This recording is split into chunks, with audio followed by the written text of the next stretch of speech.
থেকে বলেছেন মুখ্যমন্ত্রী পাকিস্তানের হয়ে কথা বলেছেন, ব্যাট করেছেন। আবার বলছি, মুখ্যমন্ত্রী বলেছেন পাকিস্তান কি করে ইউএনের ভাইস চেয়ারম্যান পায় যেটা রাশিয়া পেয়েছে, পাকিস্তান কি করে আইএমএফ এর ঋণ পায়, এডিবি এর ঋণ পায়।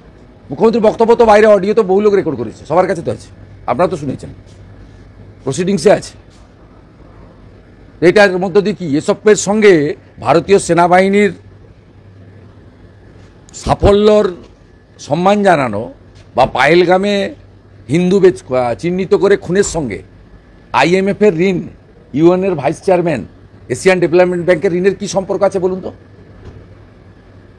যে মুখ্যমন্ত্রী বলেন যে মোদিজি, অমিত শাহজি এরা ভোটের জন্য আবার পায়েলগাম করেছেন, ভোট এলেই একটা করে করেন, সেই মুখ্যমন্ত্রীকে ন্যাশনালিস্ট বলতে হবে নি?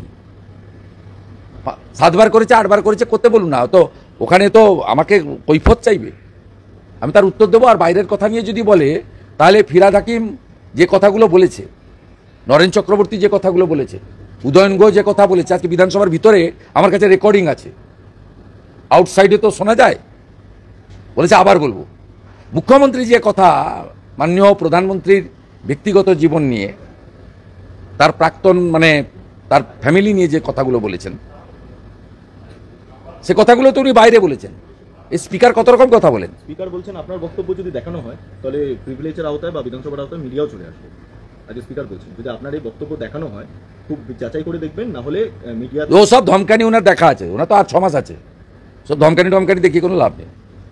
মানে যেটা বলেছেন বাইরে বলেছেন এবং সেই ব্যাপার থেকে আপনারা উনি বলেছেন তাই বলেছি। উনি কি বলেননি? আপনি তো গ্যালারিতে ছিলেন, বলেননি যে পাকিস্তান ইউএনের ভাইস চেয়ারম্যানশিপ পায় কি করে, রাশিয়াও পায়, আইএমএফ, এডিবিআই, সেই কথাই বলেছি। যে ব্যাটিং করছে দেশের শত্রুর হয়ে, এসব কথার সঙ্গে রেজুলেশনের কি সম্পর্ক আছে? ওরা তো প্রিভিলেজ করলে আমাকে প্রশ্ন পাঠাবে, প্রমাণ তো করার দায়িত্ব ওদের, আমি উত্তর দেবো। কালকে তো এগুলো নিয়ে না, আমি কালকে 11টায় আসবো না। কিন্তু স্পিকার রুলিং দিয়ে দেবেন 11টা। তো রুলিং দিবে, প্রিভিলেজে পাঠাবে, প্রিভিলেজ কমিটি তো আমাকে পাঠাবে। আপনি কি নতুন দেখছেন নাকি? 7 বার করেছে, 8 বার, কি হয়েছে? এদের দম সব জানা আছে। চোর মমতাকে একবার হারিয়েছি নন্দীগ্রামে, আবার হারাবো, যেখানে দাঁড়াবে সেখানে হারাবো।